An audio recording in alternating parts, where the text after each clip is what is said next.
Brexit negotiators face an uphill battle to finalize the future trade and security deal as stark differences in the row over fisheries linger over the process.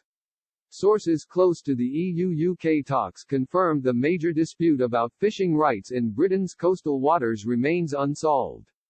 The totemic issue threatens to derail the wrangling over the future relationship pact, with Downing Street and France both holding out against concessions. But Michel Barnier, the EU's chief Brexit negotiator, was said to be working on a potential compromise in the hope of ending the impasse in the coming days. If not, a no-deal exit seems all but inevitable. Both teams are meeting in Brussels today after reports of progress made during a series of intensified talks in London. EU chief Ursula von der Leyen said good progress is being made in the trade talks. However, she claimed more work needs to be done on fisheries and the so-called level playing field.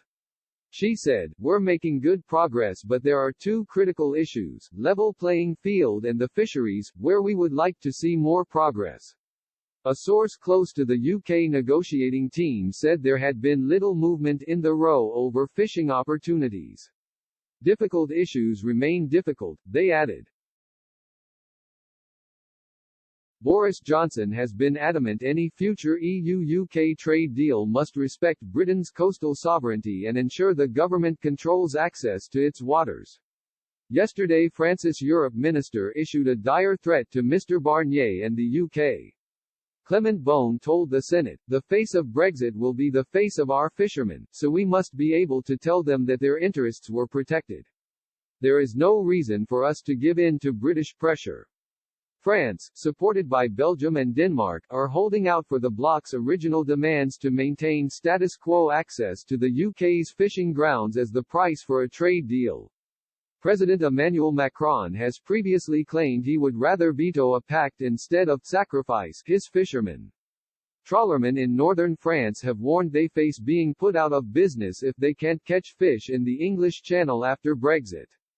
The country's politically influential fishing industry relies on its access to UK waters, with some 98,000 tons of fish caught off Britain's coast in 2011 to 2015.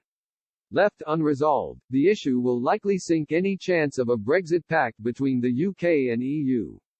Mr Barnier insists there will be no trade deal without an agreement on future fishing opportunities. Christophe Hansen, a senior Brexit envoy for the European Parliament, claimed both sides have room to maneuver to find a fair deal. He said, "I believe there is room to maneuver to get a good agreement that is as fair as possible."